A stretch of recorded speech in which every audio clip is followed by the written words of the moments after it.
Welcome everyone to Red vs. Blue Debunked. This is a new series that I'm going to be doing where I'll take questions about Red vs. Blue that you have and answer them with the knowledge that we know so far. This episode is going to be how the Reds and Blues ended up in the canyon. We know that the simulation troopers were enlisted because of their low test scores and poor field skills. So let's begin with Church. Now I know that I just said that the Red and Blue armies are sent based on scores and skills, but Church's case is different. Since Church isn't an actual soldier, rather he's an artificial intelligence based on the mind of the director of Project Freelancer, special arrangements had to be made for him. Since he had all the memories of the director, this means that there were a lot of dirty secrets that came with it. Because of this, Church had to be hidden away, hopefully keeping all of Project Freelancer's dirty deeds under wrap. This is also why Captain Butch Flowers was sent to Blood Gulch as well. Since he was a part of Project Freelancer, he was sent to keep an eye on Church to make sure he didn't remember anything. Now, when you think about Tucker and everything that he's done, it is and isn't hard to believe that he was sent to a simulation army.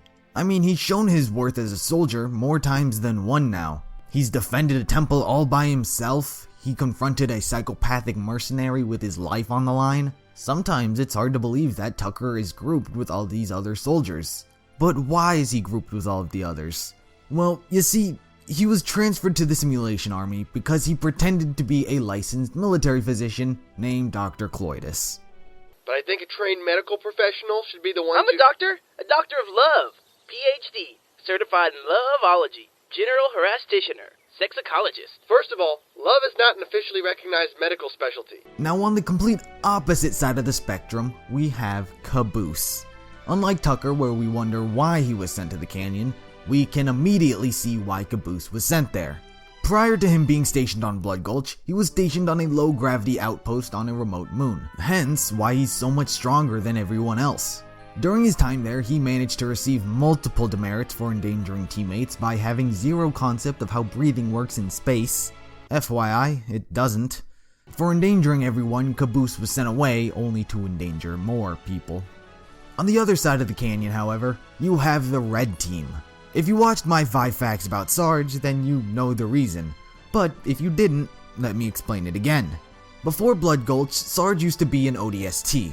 However, since Sarge has a habit for robotics, he took it upon himself to build the navigation AI a body of its very own. Since he did this, he ended up getting jettisoned from the ODST and shipped to Blood Gulch.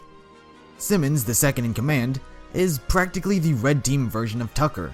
He as well makes you wonder how someone with such technical prowess ended up in the middle of a box canyon. Unfortunately for Simmons, he strives to achieve attention. It's what really fuels him. But after one too many commanding officers calling his constant need for attention disruptive, this was ultimately a major reason for his deployment. This along with a poorly timed test score. Did you have low test scores too? Hey, those time limits aren't fair. It should be important that I know the information, not how fast I know it. Jeez, guess I hit a nerve. And don't even get me started on the number 2 pencils. Now, as far as Griff, this one was actually quite shocking to learn of. Well, at least for me.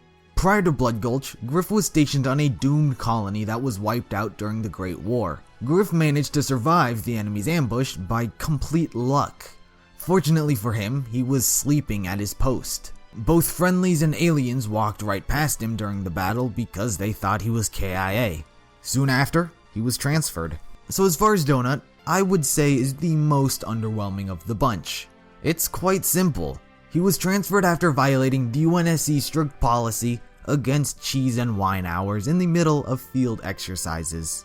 It's 17:30, and everybody knows that 17:30 is... Donuts Daily Wine and Cheese Hour. I didn't hear any tinkling glasses. As far as others, Vic is an AI who was stationed with Flowers to keep an eye on Church. Sister was sent to replace Flowers. Lopez was built by Sarge. Everyone else's is pretty self-explanatory.